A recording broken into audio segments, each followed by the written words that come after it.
नमस्कार साथियों, GS study में आप सभी का तहे दिल से स्वागत है। जैसा कि हम आप सभी जान रहे हैं, इस चैनल पर हम अभी पॉलिटी पढ़ रहे हैं।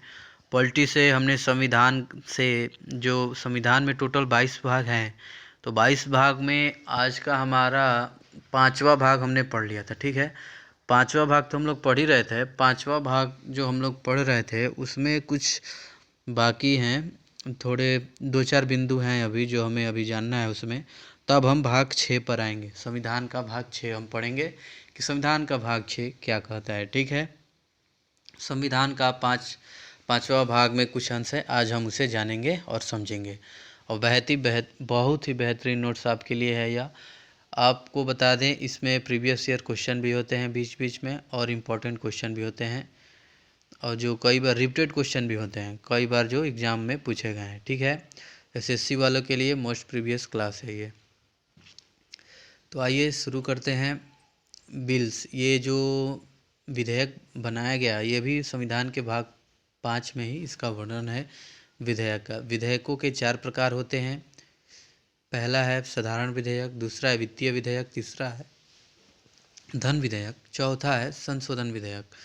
और साधारण विधेयक या आर्टिकल 107 के तहत एक साधारण विधेयक को संसद के किसी भी सदन में पेश किया जा सकता है। ठीक है, दोनों सदनों से पारित होने के बाद इसे राष्ट्रपति के पास भेजा जाएगा, और राष्ट्रपति इसे एक बार पुनर्वलोकन के लिए लौटा भी सकता है। ये भी इसमें वर्णन है इसका। ठीक है, आर्टिकल 108 में हमें बताता है कि राष्ट्रपति को अधिकार होता है कि वह संयुक्त अधिवेशन बुला सकता है। संयुक्त अधिवेशन यानी ज्वाइंट सेशन।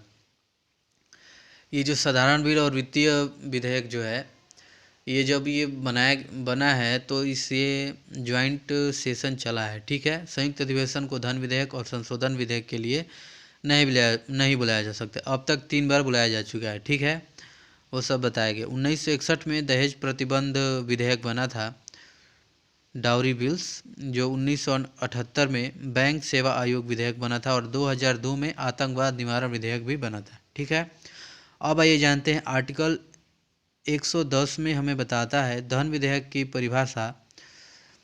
साथियों, हम जो संविधान पॉलिटी पढ़ रहे हैं उसमें संविधान का जो 22 भाग तो है, इतना तो आप जानते हैं, और 395 अनुच्छेद भी हैं। तो साथ ही साथ हम अनुच्छेद भी पढ़ रहे हैं और भाग भी पढ़ रहे हैं। ठीक है, तो देखिए आर्टिकल 110 पर हैं अभी हम लोग। तो इसमें हम लोग क्या कर रहे हैं, इसमें जो इम्पोर्टेंट अनुच्छेद हैं जो आपसे एग्ज़ाम में पूछा जा सकता है। ठीक है, तो वो सब मतलब एकदम से इमरजेंसी है वो क्वेश्चन, यानी इमरजेंसी यानी पूरा एकदम से महत्वपूर्ण है, उस नज़र से भी नहीं पढ़ाया जा रहा है। ठीक है, कि आने वाले समय में इनसे भी क्वेश्चन पूछे जा सकते हैं, उस हिसाब से आपको बताया जा रहा है। ठीक है, जो एकदम से महत्वपूर्ण है वो तो आपको बताया ही जा रहा है, और विगत 2-3 वर्षों में जैसे सवाल बनेंगे आपके लिए, उस अनुच्छेद को भी इसमें लिया गया है। ठीक है, तो आप इस बात से एकदम निश्चिंत रहिए कि मैं ये पढ़ूंगा तो इसमें से आएगा कि नहीं आएगा, इसी में से आएगा। मैं आपको ये विश्वास दिलाता हूँ। बस जैसे जैसे मैं करा रहा हूँ, आप हर एक सेशन देखिए और अपना एक शानदार नोट्स बनाइए जीएस का। कोई पैसा तो लग नहीं रहा है, बस सब्सक्राइब करके इसके साथ जुड़ जाना है। ठीक है, और अपना जीएस का एक बहुत ही बेहतरीन क्लास आपके सामने हम पेश करेंगे। बस आपको इससे क्या होना है, जुड़ जाना है। जैसे जैसे मैं करा रहा हूँ उसको याद करते जाना है और नोट डाउन भी करते जाना है। ठीक है, अब आइए जानते हैं। 14 दिन के भीतर राज्यसभा समर्थन के साथ विधेयक को लोकसभा में लौटाती है, और फिर इसे राष्ट्रपति के पास भेजा जाता है, और धन विधेयक पर हस्ताक्षर करना राष्ट्रपति के लिए अनिवार्य है। ठीक है, ये जो विधेयक होते हैं लोकसभा और राज्यसभा से तो पारित कराना ही पड़ता है, उसके बाद राष्ट्रपति से हस्ताक्षर, साइन, मोहर सब होता है। इतना तो बेसिक नॉलेज आपको पता ही है। ठीक है, तो उन्हीं बातों को इसमें बताया जा रहा है।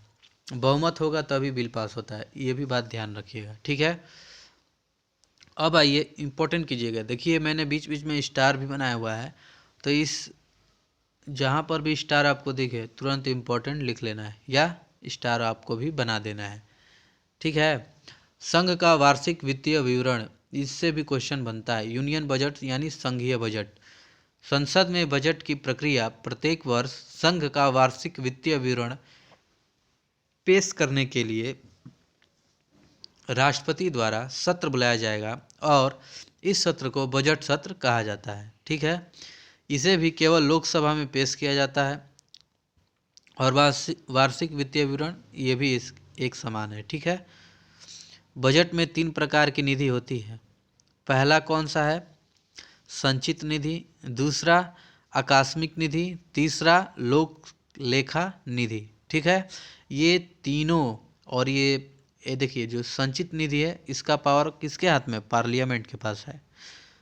और दूसरा आकस्मिक निधि राष्ट्रपति के पास है। ठीक है, लोक लेखा निधि ये सब पब्लिक अकाउंट ऑफ फंड है। ये जो केंद्र की सरकारें रहती हैं उनके हित में ये सब रहता है। ठीक है, अब आइए जानते हैं आर्टिकल 170 वित्तीय विधेयक, जो कि वो विधेयक है जो राजस्व और करों से संबंधित होता है और वित्तीय विधेयक कहलाता है। ठीक है, दोनों सदनों में पास होना अनिवार्य है, तभी वह वित्तीय विधेयक कहाएगा। और आर्टिकल 368 यानी संशोधन विधेयक। आर्टिकल 368 संसद को अधिकार होता है कि वह भारत के संविधान में संशोधन कर सकता है। ये बताया गया है संशोधन विधेयक में। ठीक है, 1 लाइनर क्वेश्चन आपके लिए लेकर आए हैं बच्चों पॉलिटी में। कहीं भी आपको ऐसा प्रश्न नहीं मिलेगा, पूरा यूट्यूब आप खंगाल लीजिएगा, 1 लाइनर क्वेश्चन आपको कहीं नहीं, एक फलाना ठिकाना एकदम इतना शब्द लंबा चौड़ा करके बताते हैं। पढ़िए वही जो आपके एग्जाम में आने वाला है, फलाना ठिकाना सब मत पढ़िए। 1 लाइनर क्वेश्चन है, फटाक से 2 लाइन में लिखिए, उसे याद कीजिए, क्वेश्चन पढ़िए, ऑप्शन चेक कीजिए, ऑप्शन मिल गया फटाक से टिक मारिए, आगे बढ़िए। ठीक है, अब आइए आर्टिकल 120 में बताते हैं आपको, संघ की न्यायपालिका संसद के कार्यों में हस्तक्षेप नहीं कर सकती। ठीक है, ये भी पूछता है। आर्टिकल 122 संसद की आधिकारिक भाषा हिंदी होगी, बट विचार एनी लैंग्वेज। ठीक है, ये मेरा विचार है। जैसे संसद का आधिकारिक भाषा तो हिंदी है, लेकिन आप अपने विचार विमर्श कुछ भी किसी भी भाषा में रख सकते हैं। ठीक है, आप इंग्लिश में भी बोलिए, हिंदी में बोलिए, तमिल में बोलिए, गुजराती में बोलिए, मराठी में बोलिए। ठीक है, आर्टिकल 123 जो कि राष्ट्रपति की अध्यादेश जारी करने की शक्ति सत्र आने से 6 वीक के भीतर रद्द हो जाता है। पर वैलिडिटी कितनी है? 6 मंथ यानी 6 वीक। महीने का हो गया 7/1/2 मंथ। ठीक है, ये जो राष्ट्रपति की अध्यादेश जारी करने की शक्ति है, ये इतने बीच में ही वो सब समय बताया गया है कि इसके इतने भीतर में ये वो अपना अध्यादेश जारी करेगा, इतने दिन में नहीं हुआ तो रद्द भी किया जा सकता है। ठीक है, अब ये जानते हैं संघ की न्यायपालिका। ये भी बहुत ही शानदार क्वेश्चन है, यहाँ से भी प्रश्न बनते हैं। भारत का उच्चतम न्यायालय यानी सर्वोच्च न्यायालय, जिसे हम लोग सुप्रीम कोर्ट बोलते हैं, आज भी हमारे देश में कोई भी मतलब भले केस कितना भी पेंडिंग हो, समय लगता है इंसाफ दिलाने में, लेकिन आज भी हमारे देश का नागरिक कहीं भी कुछ हो जाए तो वह विश्वास किस पर रखता है? कोर्ट पर, यानी किस पर? सर्वोच्च न्यायालय पर ही, सुप्रीम कोर्ट, हाई कोर्ट, जिला न्यायालय, जब जिला सत्र न्यायालय जो होता है उस पर ही, यानी किस पर? जज साहब पर ही भरोसा होता है कि वही इंसाफ दिलाएंगे, आज नहीं तो कल वही इंसाफ दिलाएंगे। तो भारत सरकार को भी इस पर सोचना चाहिए कि कोई भी केस पेंडिंग ना रहे, जल्दी से जल्द फैसला लिया जाए।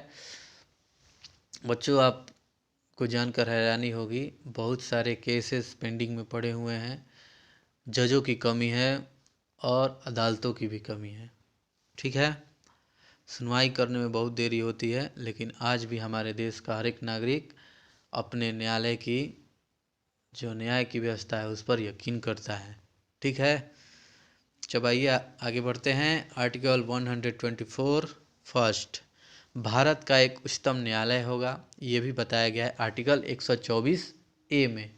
ए भी बोल सकते हैं या एक भी बोल सकते हैं। ठीक है, इसका गठन 1774 में हुआ था, जो कि कोलकाता में हुआ था। लॉर्ड लाइट्स इम्फे ने किया था, और ये चीफ जस्टिस और ये 3 अदर जजेस थे जो 1935 में दिल्ली शिफ्ट हो गए थे, यानी कोलकाता से दिल्ली आ गए थे। आज़ादी के बाद गठन 1950 में CJI यानी 7 अदर जजेस थे, और 1956 में जजों की संख्या 10 थी, और 1960 में जज की संख्या 13 हो गई थी। ठीक है। 1977 में जज 18 हैं, 1986 में जज 26 हैं, 2008 में जजों की संख्या 31 है। अधिकार जो है संसद में ये बट अपॉइंटमेंट प्रेसिडेंट के द्वारा ही होता है। अधिकार क्या है संसद के पास है? मुख्य न्यायाधीश की नियुक्ति राष्ट्रपति द्वारा की जाती है तथा अन्य न्यायाधीशों की नियुक्ति राष्ट्रपति द्वारा मुख्य न्यायाधीश की सलाह पर की जाती है। ठीक है, ये भी बात ध्यान में रखिएगा। ये बेसिक नॉलेज है जो आपको जानने चाहिए। उच्चतम न्यायालय के न्यायाधीशों की योग्यताएं थी, वह भारत का नागरिक होना चाहिए। उच्चतम न्यायालय के न्यायाधीशों की योग्यताओं के बारे में इसमें बताया गया है, आप इसे पढ़ लीजिएगा एक बार। ठीक है, ये स्क्रीनशॉट भी ले सकते हैं आप। सर्वोच्च न्यायालय के न्यायाधीशों के वेतन और भत्तों के बारे में भी आर्टिकल 125 में बताया गया है। इनके वेतन एवं भत्ते संसद के द्वारा निर्धारित किए जाते हैं, जो भारत की संचित निधि के द्वारा दिए जाते हैं। ठीक है। आर्टिकल 126 में बताया गया है, CJI की अनुपस्थिति में अगला वरिष्ठ न्यायाधीश उच्चतम न्यायालय का ही उसका कार्यभार संभालेगा, और आर्टिकल 127 में उच्चतम न्यायालय में अतिरिक्त न्यायाधीशों की नियुक्ति भी होगी। CJI को अधिकार होता है कि वह राष्ट्रपति की अनुमति से अधिकतम 2 वर्ष के लिए उच्च न्यायालय के न्यायाधीश की नियुक्ति उच्चतम न्यायालय में कर सकता है। कॉल एडिशनल जज, अतिरिक्त न्यायाधीश। ठीक है। आर्टिकल 128 जो कि उच्चतम न्यायालय में सेवानिवृत्त न्यायाधीशों की नियुक्ति है, जो CJI को अधिकार होता है कि वह राष्ट्रपति की अनुमति से अधिकतम 2 वर्ष के लिए चुना जा सकता है। ठीक है। फैसला मतदान के अधिकार पर सुनाया जाता है। मेन पॉइंट इसका यही है, 3 जज के अनुसार जो 3 जज होते हैं वह अपना अपना मत सुनाते हैं कि इसको ये होना चाहिए। एक्सपेंशन है कुछ प्रेसिडेंट की, जो सलाह मांगे तो 5 जजेस की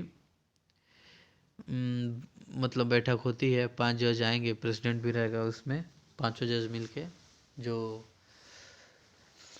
जो मतलब जो वो होते हैं ना, कातिल वतिल सब रहते हैं, बेगुनाह, कहता है मैं बेगुनाह हूँ, मैं गुनहगार हूँ, जो कैदी वैदी सब होते हैं उनके लिए ये सब सज़ा सुनाई जाती है। मुजरिम जो होते हैं, मुजरिमों के लिए सज़ा सुनाई जाती है। ठीक है।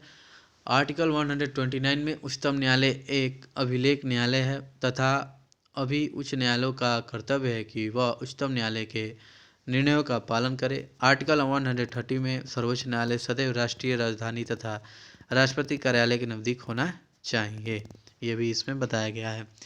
उच्चतम न्यायालय की स्वतंत्रता है। भारत का राष्ट्रपति सदैव उच्चतम न्यायालय के न्यायाधीशों की नियुक्ति के लिए मुख्य न्यायाधीश से सलाह लेगा, बट CJI के अपॉइंटमेंट में एडवाइस ऑफ PM का भी रहेगा प्रेसिडेंट। कार्यकाल के दौरान सुप्रीम कोर्ट के न्यायाधीशों S और C यानी सुप्रीम कोर्ट न्यायाधीशों के वेतन एवं भत्तों में कोई भी कमी नहीं की जाएगी। तीसरा है, सभी न्यायाधीशों के वेतन एवं भत्ते भारत की संचित निधि में से दिए जाएंगे और इसे संसद द्वारा नहीं बदला जा सकता। 2015 से पेपरलेस हो गया था, पेपरलेस बजट पेश होने लगे थे। ठीक है।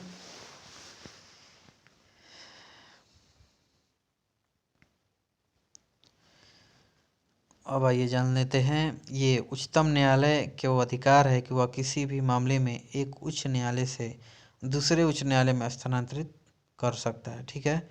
आर्टिकल 132 में यह बताया गया है। आर्टिकल 136 में सुप्रीम कोर्ट को अधिकार है कि वह हाई कोर्ट में दिए गए किसी भी निर्णय को रद्द कर सकता है।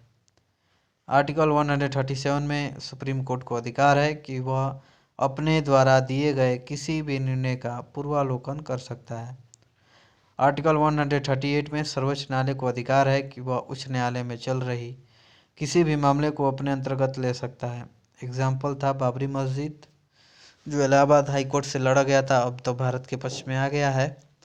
भारत के हिंदुओं के पक्ष में वहाँ पर भव्य राम मंदिर बन रहा है अयोध्या में, जो बाबरी मस्जिद थी। राष्ट्रपति को अधिकार है कि वह मुख्य न्यायाधीश से सलाह ले सकता है, ठीक है। इसके बारे में आर्टिकल 143 में बताया गया है। अब आइए बहुत ही इंपॉर्टेंट क्वेश्चन, आर्टिकल 148 में सीएजी यानी भारत का नियंत्रक महालेखा परीक्षक, जो कि इसकी नियुक्ति भारत के राष्ट्रपति द्वारा ही की जाती है। इसकी कुछ योग्यताएं हैं: भारत का नागरिक होना, एज 65 वर्ष से कम आयु का होना चाहिए, न्यूनतम 10 वर्षों से किसी भी सरकारी पद पर रह चुका होना चाहिए, शपथ प्रेसिडेंट दिलाएगा और इस्तीफा भी प्रेसिडेंट को ही दिया जाएगा, ठीक है। 6 वर्ष या 65 वर्ष की आयु में इसका कार्यकाल रहेगा, मतलब बनेगा तो 6 वर्ष के लिए, और 65 वर्ष से कम इसकी आयु होनी चाहिए जो पहले से कंप्लीट हो, ठीक है। तो आपने पढ़ा, आज हमने पूरा अच्छे से पढ़ा संविधान का भाग 5। अब इतना रहने देते हैं, संविधान का भाग 6 है, हम नेक्स्ट वीडियो में कल एक नई ऊर्जा के साथ पढ़ेंगे, ठीक है। तो चलिए साथियों, अगर वीडियो आपको अच्छा लगा हो तो लाइक, अच्छा ना लगा हो तो अनलाइक ज़रूर दीजिएगा, ठीक है। अगर आपको कहीं से भी कुछ अपना विचार व्यक्त करना हो तो आप कमेंट में अपना विचार व्यक्त कर सकते हैं कि आपको और कैसी सुविधा चाहिए, ठीक है। तो चलिए मिलते हैं नेक्स्ट वीडियो में। जय हिंद, जय भारत। जाने से पहले एक बात, अगर आप किसी भी प्रतियोगी परीक्षाओं की तैयारी कर रहे हैं तो आप इस चैनल से जुड़ सकते हैं और जीएस का फ्री में नोट्स आप पा सकते हैं, ठीक है। जय हिंद, जय भारत। एक बार फिर से कल मिलते हैं। नमस्कार साथियों।